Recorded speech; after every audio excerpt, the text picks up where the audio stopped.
반갑습니다. 문성 IT의 문성입니다. 이번 영상의 주제는 전기 기능장 실기 시험에서 논리회로란 어떤 의미이고, 과거 실기 시험에서는 어떤 형태로 출제가 되었는지, 그리고 앞으로 이 논리회로가 어떤 식으로 계속 반영이 될 것인지, 그리고 지금도 반영이 되고 있는 건지 고민해 보도록 하겠습니다. 먼저 일단 논리회로가 출제 기준에 포함되어 있는 건지만 간단히 살펴보면, 2021년부터 23년 출제 기준에 보면은요, 논리회로가 아직도 들어 있습니다. 자동 제어 시스템 설계 유지 쪽에 보면 논리회로를 구성하고 또 이해하고 간략할 수 있어야 되고요, 유접점, 무접점 회로를 상호 변환이 가능해야 된다고 범위가 분명히 있거든요. 그래서 이제 이 논리회로 부분이 전기 기능장 시험에서 과거에 당락을 좌우하는 엄청난 사건이 한 번 있었는데, 일단 과거 시험을 한번 제가 간단히 한번 정리를 한번 해보겠습니다. 전기 기능장 시험에서 논리회로가 과거 시험에서는 어떻게 나왔는지를, 논리회로를 중심으로 한번 알아보면, 물론 2006년까지는 그 전에 필기 시험하고 필답을 봤었습니다. 그런데 2006년부터 이제 이 필답이 없어지면서 다시 전력전자 220V를 12V나 24V로 정류해서 직류를 만드는 회로가 있었어요. 그 다음에 시퀀스, PLC. 이 당시 이제 PLC는 타임 차트 형태로 해가지고, 초창기에는 입력 2개, 출력 2개, 그 다음에 입력 2개, 출력 3개, 아주 쉬운 PLC 문제가 나왔습니다. 이게 쭉 이어지다가, 아마 2009년 11월 20일에 전기산업법이 개정이 됐는데요. 기능장도 전기 안전관리자가 될 수 있다고 전기산업법이 바뀌면서 기능장 시험에 대한 수요가, 시험 보는 수험생들이 엄청 폭발적으로 증가하던 해라고 합니다. 저는 2009년은 제 머릿속에는 기억은 없는데요. 그래서 계속 이런 시험을 보다가 이 수요는 많고, 이제 그 당시에 합격생들이 지금 엄청 한 해에 한 1000명 이렇게 나오던 시절인 것 같은데, 2014년도에 이게 시험의 난이도를 높이기 위해서 3로 스위치가 도입이 됐어요. 이 3로 스위치가 우리가 집에서 보는 벽에 붙어 있는 텀블러 스위치입니다. 그 텀블러 스위치가 3A 형태로 3로 스위치죠. 이를 가지고 이제 전등 제어하는, 그래갖고 초기에는 아마 스위치 2개, 램프 2개, 아마 이렇게 시작을 했던 것 같아요. 55에 이제 56에는 좀 황당하긴 했겠지만은 또 금방 적응을 했죠. 그대로 계속 이 3로 스위치가 나왔습니다. 2015년 57회부터 어떤 PLC가 굉장히 복잡한 형태로 바뀝니다. 이 서술형, 그 다음에 타임 차트, 플로우 차트, 그 다음에 진리표, 그 다음에 논리회로를 또 나왔고요. 그 다음에 시퀀스를 PLC로 변환하는 이런 아주 6가지 형태로 나오면서 굉장히 혼란스러웠던 기억이 납니다. 57회부터. 근데 2015년부터는 PLC를 짜기 위해서는 알아야 될 지식들이 꽤 광범위하게 늘어났습니다. 실은 이 6가지 방법이 기능 경쟁대에서는 이제 나왔던 문제인데, 이게 이제 서서히 기능장 시험에다가 이런 시험 다양한 문제를 내면서 이 기능장 시험이 엄청 난이도가 이제 갑자기 높아지게 됩니다. 거기다가 이제 더 3로 스위치가 이제 스위치가 2개, 램프 3개, 스위치 3개, 램프 3개. 이렇게 이제 복잡해지면서 물론 수험생들의 원성도 높아지면서 61회인가 62회가 아주 이 정점을 찍습니다. 이 62회 때 이 3로 스위치 때문에 이제 부정이 발생을 하죠.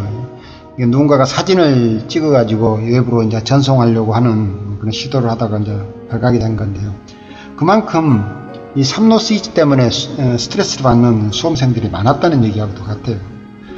그래서 그 부정으로 해가지고 이제 막 국회까지 들썩거렸으니까 그러고 나서 시험 문제가 63회부터 바뀝니다.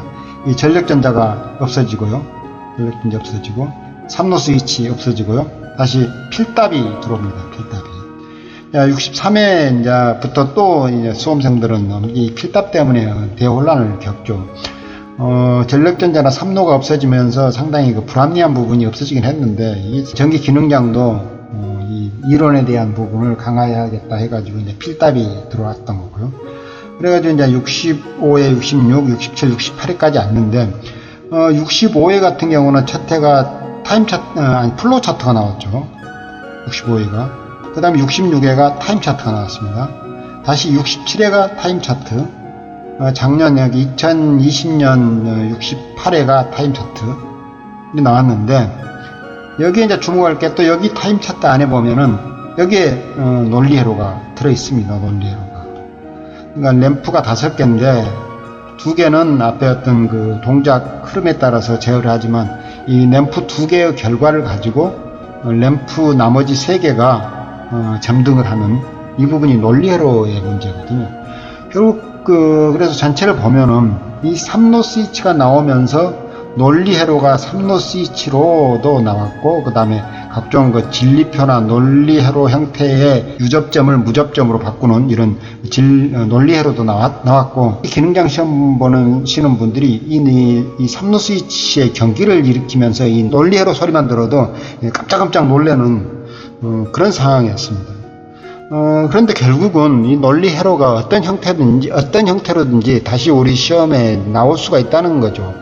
PLC에 타임 차트 형태로 지금 논리회로가 다시 묻어서 나오기도 하지만은, 물론 필답에서도 이 무접점 회로를 그 유접점 회로로 바꾸는 그런 부분이 나오기 때문에. 근데 지금 제가 하고 싶은 이야기는 뭐 필답에 대한 강의는 아니니까 간단한 논리회로와 관련된 용어나 모습을 한번 보면서 과거 우리 시험이 PLC로 옮겨왔을 때 어떤 부분이 어떤 형태로 변형이 되는지 한번 보고요.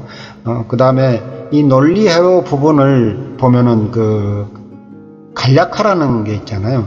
실제 코드를 잘 논리회로를 정상적으로 따져보면 동일한 조건으로 회로가 결과가 나오더라도 회로를 단순화시킬 수가 있는 부분이 있습니다.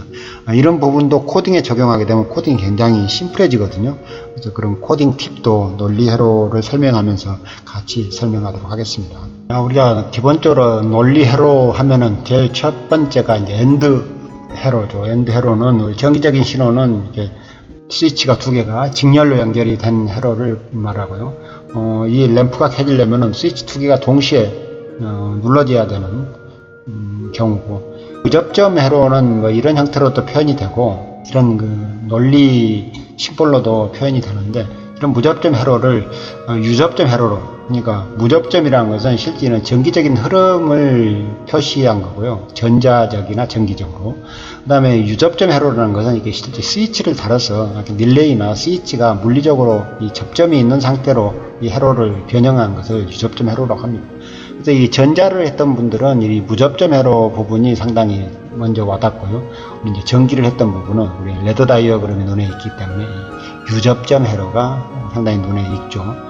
지금부터 최근 시험 경향을 보면 이 타임 차트로 표현할 수 있는 방법을 요구를 많이 해요. 그러니까 타임 차트를 해석해서 이 타임 차트가 엔드 회로인지 보아 회로인지, 자 보시죠. 이 엔드 회로를 보면은 여기에 보면은 심볼이 A가 신호가 발생하고 B가 신호가 발생했을 때 둘이 동시에 발생된 부분만 Z값의 출력이 나오는, 이게 이제 엔드 회로고요. 그래서 이 타임 차트, 이제 과거에는 그 무접점 회로를 유접점 회로로 컨버팅하고 변형하는 문제가 나왔다면, 여기서는 타임 차트를 보고 얘를 다시 이 무접점 회로, 그러니까 시퀀스 레더 다이어그램으로 변형할 줄 알아야 되거든요. 이런 시험 문제는 기사 시험에서 자주 나오는 시험이고요. 그 다음에 아마 필답에도 이런 무접점 회로를 이런 그 유접점 논리식으로 바꾸라는 그 시험 문제가 나올 겁니다.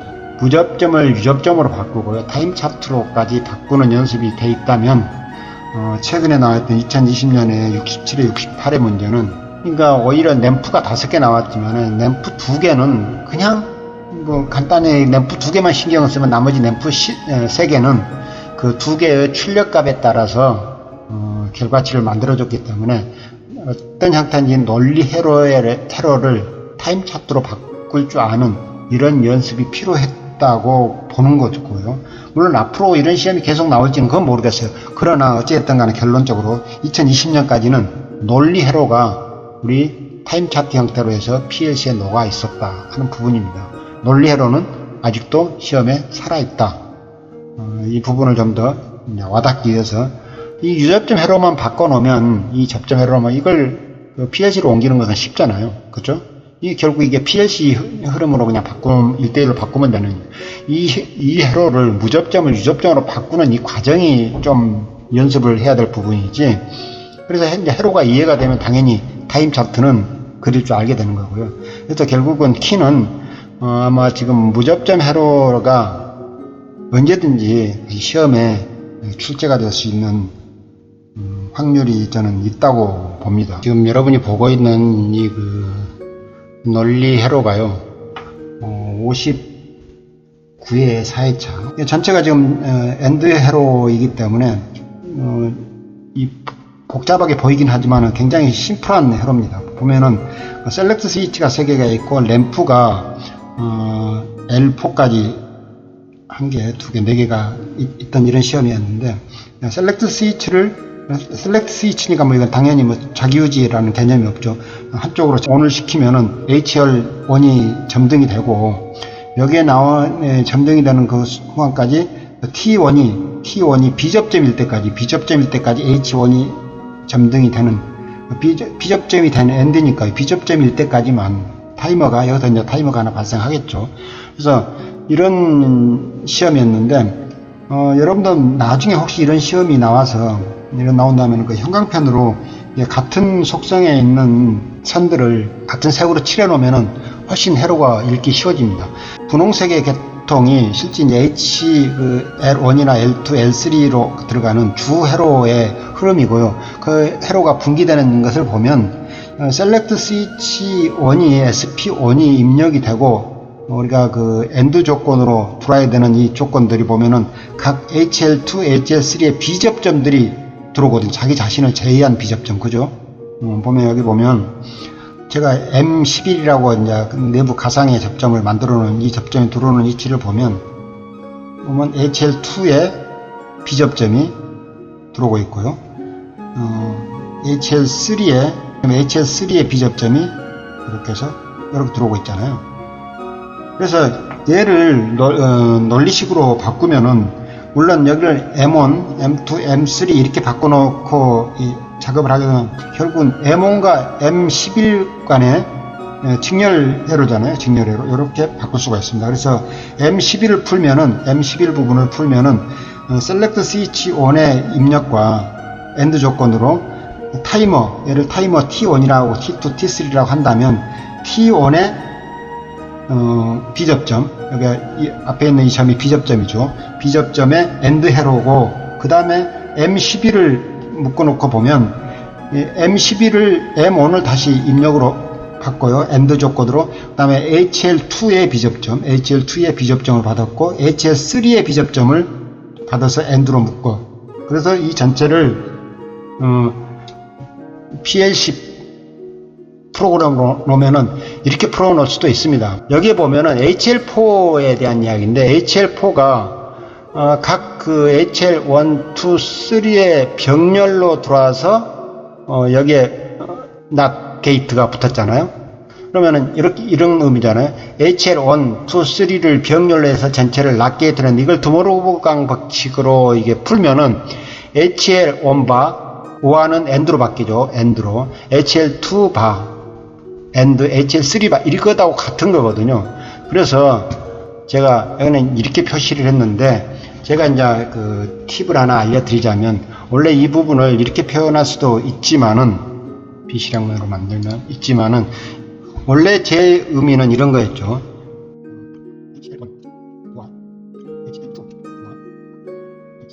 이렇게 병렬로 들어와 있는 접점이 납 게이트가 붙어 있잖아요. 그래서 반전 신호 Shift F9 해서 출력 F9 HL4. 원래 이렇게 헤로더를 그대로 그리자면 이런 그림입니다. 이런 그림인데 제가 이 부분을 지금 드모르강 법칙으로 이렇게 보면은 이렇게 풀어낼 수가 있다고 그랬잖아요. 바로 이렇게 직렬로 바꿀 수가 있다는 거죠. 직렬로. 근데 이런 경우에 어떤 경우가 필요하죠? 우리가 지금 그 위에서 출력이 굉장히 많이 발생을 해가지고 그 중복 출력을 막기 위해서 이렇게 병렬로 나열해 줘야 되는 경우가 있잖아요. 이런 경우를 차라리 이렇게 바꿔버리면 같은 값이 된다는 이 드모르강 법칙을 제가 설명하고 싶어서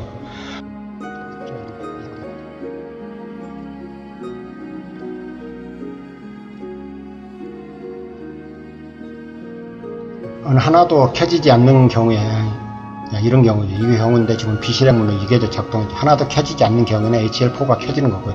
아마 지금 하나라도 켜지게 되면 얘는 꺼지겠죠. 하나라도 켜지게 되면 꺼질 겁니다. 그래서 셀렉트 스위치 on에 셀렉트 스위치가 바뀌면 당연히 타이머가 돌면서 보면 계속 혼자 지금 제가 2초라고 했는데 원래 시험은 10초라고 그랬어요. 2초라고 바꿔놓은 이유는 테스트를 빨리 하기 위해서. 자, 계속 2초를 지금 반복으로 하고 있습니다. 근데 아무 변화가 없잖아요. 여기서 이제 헷갈리는 거죠. 이게 뭐하는 테스트야? 이럴 수 있는데. 자, 실은 2초가 깜빡깜빡 한다는 얘기는 T1 값이 여기는 지금 B접점이니까 붙어 있는데 어느 B접점이 이제 A접점으로 바뀌는 순간에 한 번씩 끊어진다는 거예요, M1이. 근데 순간적으로 다시 B접점으로 바뀌니까 지금 현재는 지금 계속 HL1이 출력이 나가니까 여기는 B접점이었는데 끊어져 버리는 거잖아요. H1이 출력이 나가니까 B접점으로 표시되면 끊어지는데 이게 출력이 안 나가는 순간, 그러니까 B접점이 되는 순간 M21이 연결이 돼서 HL 타이머가 작동을 한다는 거죠. 그리고 HL2가 한번 켜지면서 타이머가 작동하니까 HL2가 여기에 이 HL1, 그러니까 HL1에 작동하는 이 조건에 얘를 끊어버리는 거죠. 그러면은 두 번째 셀렉트 스위치를 하면 밑으로 내려가는, 다시 위로 또 올라오고 내려가고 둘이 반복하겠죠. 세 번째 셀렉트 스위치를 누르면 이제 여기까지 계속 순서대로 내려오고, 렁이 어떻게 작동합니까? 왼쪽에서 오른쪽으로 해석을 하고 위에서 아래로 해석을 하잖아요.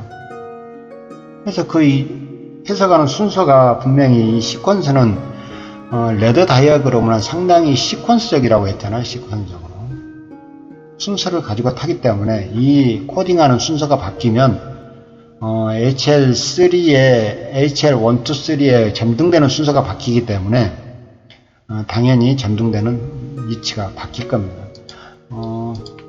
이런 겁니다.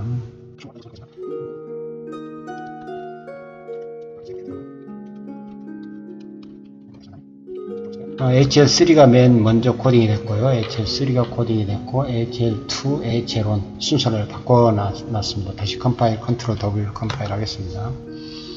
이렇게 되면 어떻게 작동을 하는지 볼까요? 맨 밑으로 떨어지죠.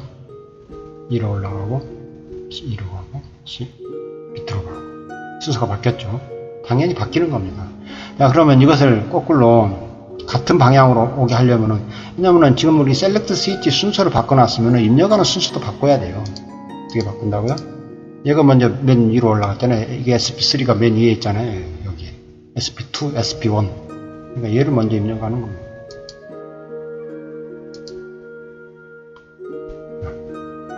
그럼 어떻게 하죠? 밑에서 위로 거꾸로 올라가는 거죠. 시퀀스 순서를 바꾸니까 이게 작동하는 순서가 바뀌었다고 이렇게 말씀하시는 분도 있는데, 당연히 이 회로는 시퀀스 순서가 바뀌면은 작동하는 순서가 바뀌도록 되어 있는 부분이니까 이게 맞았다 틀렸다라고 말하기는 좀 그러기는 해요. 저는 일단 왜냐면 그리고 우리가 이런 무접점 회로를 그려줄 때는 전자적으로도 이 순서대로 전자를 붙입니다. 이 순서대로. 이게 실제 우리가 전자 기능사 시험이나 이런 거 보면 이렇게 헤로드를 주어주잖아요. 그럼 그 헤로드에 맞도록 순서에 맞도록 헤로드에 배치를 하고 이렇게 작동을 하도록 합니다. 그래서 굳이 이게 순서를 바꿨더니 작동하지 않는다. 이것은 이 PLC 프로그램의 그 런의 순서에 따라서 해석한다는 스캔 타임을 미리 해석하면 그럴 수 있다라고 저는 생각을 합니다. 이런 그 59회 4일차 시험에서 논리 회로가 있었고요. 근데 앞으로 이렇게 복잡하거나 문제가 많은 그 해에 하도 문제가 많았기 때문에 이런 시험이 나올 거라고 생각하지는 않고요. 그 다음에 최근에 나왔던 문제가 어떻게 나왔는지 한번 보도록 하겠습니다. 2020년 그 상반기 뛴 67회부터 물론 66회부터 문제가 타임 차트 형태의 문제가 2개씩 한 회차에 2개씩 나왔습니다. 근데 첫 번째는 각종 노적값을 이용한 거였고요. 두 번째 문제부터는 여기에 논리 회로가 들어있습니다. 1일차 거에 보면은 램프 A, B, C는 여기 어떤 조작 조건에 의해 가지고 점등이 되지만 램프 D는 램프 A의 반전이죠. 램프 E는 램프 B의 반전이고 완전히 반전 게이트만 쓰면 됩니다. 근데 물론 이걸 해석을 해가지고 이 조작 조건에 맞춰서 이 전멸을 하는 그런 것도 할 수 있지만은 이 램프 A와 램프 B의 출력값의 반전만 시켜주면은 바로 그냥 간단히 해결되는 그 논리 회로가 나오면은 그 연관성만 논리 회로의 연관성만 이해를 하게 되면은 실제 아무리 램프가 5개가 나왔다 하더라도 나머지 3개는 2개에서 3개는 그냥 거저먹는 그런 시험이었습니다. 68회 1일차의 2번 문제를 보겠습니다. 1번 문제는 이 논리회로와는 관계없고요. 2번 문제에 보면 파이로트 램프 A, B가 점등되는 조건은 앞에 기술한 대로 하면 되지만은 파이로트 램프 C, D, E는 램프 A, B의 결과값에 따라서 점등이 되는 논리회로예요. 정확히 보면은 이 전제 조건이 셀렉트 스위치 B만 원이 됐다는 가정하에 전제 조건을 여기서부터 점등을 하면 A의 반전이잖아요. 완전 A의 반전. 그러니까 이 전제 조건이라면 셀렉트 스위치 A가 이런 전제 조건일 때 여기서 여기까지를 보면은 완전히 반전으로 이루어지고 있고요. 또 파이로트 램프 B는 B에 대해서 D가 반전 not 게이트로만 연동하면 되는 거고, 여기도 또 이 전제 조건이 C, D가 전제 조건이 된다면 얘는 뭐예요? 둘 다 켜져만 꺼지고 하나라도 둘 중에 번갈아서 하나라도 켜지는 이건 익스클루시브 노아 개념이잖아요. 익스클루시브 오아의 반대 게이트를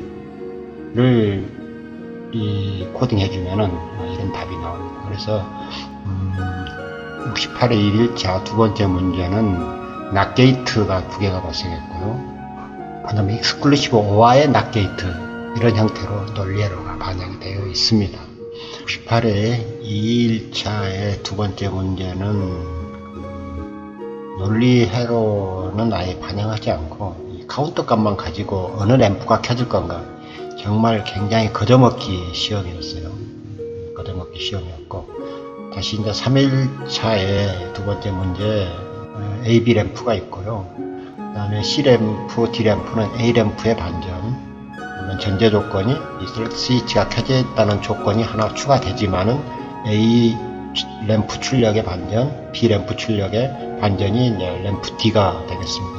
그리고 램프 E는 역시나 여기도 익스클루시브 노아 회로죠. 조건의 전체를 보면은 만일에 이게 익스클루시브라면 둘 다 1이 됐을 때 켜져야 되고 둘 다 0이 됐을 때 켜져야 되는데 이 반대의 개념으로 켜졌죠. 둘 중에 하나만 1이 됐을 때 이렇게 해석할 수도 있어요. A하고 같이 반복을 하고 B하고 같이 반복을 하고 이 부분만 반전을 해라, 이렇게 복잡하게 해석할 수 있는데, 잘 보면은 C 램프, D 램프의 두 합의 익스클루시브 노아 개념으로 출력을 해주면 되겠습니다. 어찌됐든 간에 이렇게 보면은 논리 회로가 아직도 기능장 시험에 출제가 되고 있고요. 과거처럼 이렇게 복잡한 우리를 공포에 떨게 만들 정도의 어떤 논리 회로의 시험은 아니지만은 여전히 그 논리 회로에 대한 출제는 끊임없이 출제자들이 호시탐탐 노리고 있다. 그래서 이 논리 회로에 대한 지식을 평소에 어떤 형태로 변형이 돼서 나올지 모르기 때문에 저는 늘 관심을 가지고 최소한 기본 지식은 가지고 있어야 되는데 두모루 간의 법칙이라든가 부울대수 값에 관한 것, 그 다음에 회로의 간략화 이런 부분은 가능하면 평소에 조금씩 공부를 스터디를 해 놓으신 게 좋지 않을까 하는 생각이 듭니다. 결론적으로 말씀을 드리면 기능장 실습 실기 시험에 여전히 논리 회로에 대한 흔적은 존재한다. 그래서 그 부분에 대한 최소 지식은 가지고 있어야 된다 하는 부분에 대해서 말씀을 드리고 여기까지 일단 이번 영상을 마무리를 하겠습니다. 여러분의 그 구독과 좋아요는 다음 영상을 만드는 데 큰 힘이 됩니다. 감사합니다.